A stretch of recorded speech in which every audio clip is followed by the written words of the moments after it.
السلام علیکم ورحمۃ اللہ وبرکاتہ۔ پیارے بچوں، آج کی کہانی کا نام ہے انوکھی شہزادی۔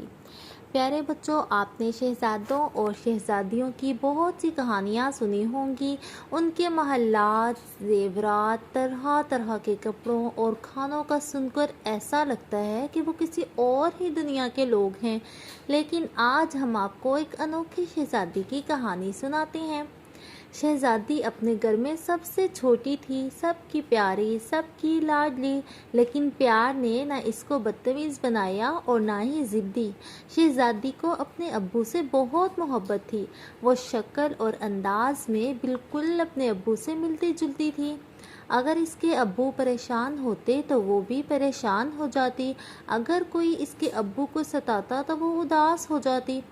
شہزادی نہ کھیل کود کی شوقین تھی اور نہ ہی اچھے اچھے کھانوں، زیور اور کھلونوں کی، بلکہ بچپن سے ہی سنجیدہ تھی۔ اسے معلوم تھا کہ اس کے ابو بہت بڑے آدمی ہیں، بڑے آدمیوں کو بڑے کام کرنے ہوتے ہیں، اس میں مشکل بھی آتی ہے اور اس مشکل کا مقابلہ پورے گھر کو مل کر کرنا ہوتا ہے۔ اس کی امی بھی ایسی تھی، ہر کام میں ابو کا ساتھ دینے والی، ہمت بندھانے والی۔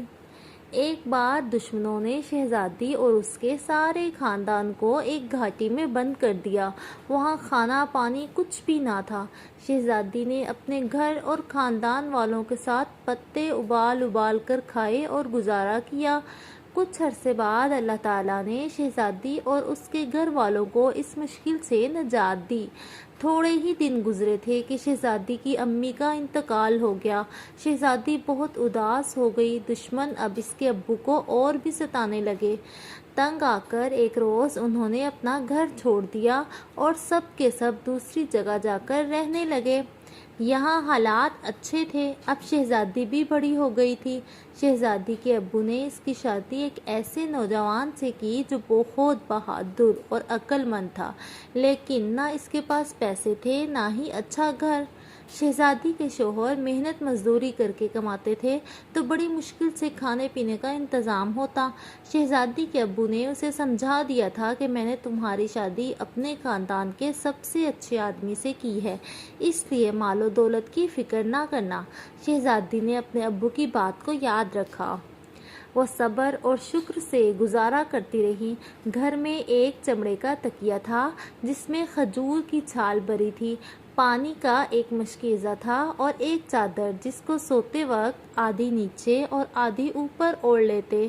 شہزادی کو اللہ تعالیٰ نے 2 پیارے پیارے بیٹے دیے۔ اب تو اس کا سارا وقت گھر کے کام کاج اور بچوں کی دیکھ بھال میں گزرتا۔ وہ جھاڑو لگاتی، کنویں سے ڈول کھینچ کر پانی بھر لاتی، چکی پیستی، آٹا گوندتی اور روٹی پکاتی۔ اتنے محنت والے کام کرنے کی وجہ سے اس کے ہاتھوں میں نشان پڑ گئے اور جسم میں تکلیف رہنے لگی، تو وہ اپنے شوہر کے مشورے سے اپنے ابو کے پاس کام میں مدد کرانے کے لیے خدمتگار مانگنے گئی۔ شہزادی کے ابو نے اپنی لاڈلی بیٹی کو سمجھایا کہ غلام تو کچھ اور ضرورت مند لوگوں کے لیے ہیں، اور اسے اللہ کے ذکر کا مشورہ دیا۔ وہ واپس لوٹی تو اس نے اس بات کو یاد رکھا۔ صبح سے شام تک کام کے دوران اس کے ہونٹ اللہ تعالیٰ کے ذکر سے ہلتے رہتے تھے۔ شہزادی کے ابو جب کبھی بھی سفر سے آتے تو سب سے پہلے اس سے ملنے جاتے، شہزادی کا ماتھا چومتے، اس کے لیے دعا کرتے۔ شہزادی بھی انہیں اپنی جگہ بٹھاتی اور ہر طرح سے ان کا خیال رکھتی۔ ایک روز گھر میں سب کا روزہ تھا۔ پورے دن کی محنت کے بعد شہزادی کے شوہر کو تھوڑی سی جو ملی، اس نے اسے پیس کر آٹا گوندا اور روٹی بنانے لگی۔ افطار کا وقت ہوا تو ایک فقیر آ گیا۔ شہزادی نے سارا کھانا اسے دے دیا اور سارے گھر نے پانی سے روزہ افطار کیا۔ اگلے دن پھر سب کا روزہ تھا۔ عین افطار کے وقت ایک یتیم آ گیا اور سارا کھانا اسے دے دیا گیا۔ پھر تیسرے دن یہی ہوا۔ افطار کے وقت ایک قیدی آ گیا، ایک بار پھر سارا کھانا اسے دے دیا گیا اور شہزادی کے گھر سب نے پانی سے روزہ افطار کیا۔ پیارے بچوں، آپ ضرور حیران ہوں گے کہ یہ شہزادی کون تھی اور اس کا تعلق کس ملک سے تھا۔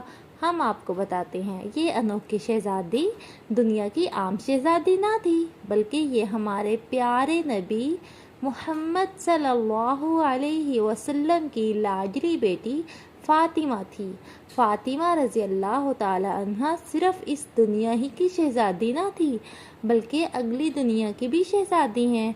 رسول اللہ صلی اللہ علیہ وآلہ وسلم نے بتایا ہے کہ فاطمہ جنت کی عورتوں کی سردار ہوں گی اور جنت میں اللہ تعالیٰ انہیں وہ سب کچھ دے دے گا، سونا، چاندی، زیور، کپڑے، عالی شان محل جو شہزادیوں کو ملتے ہیں۔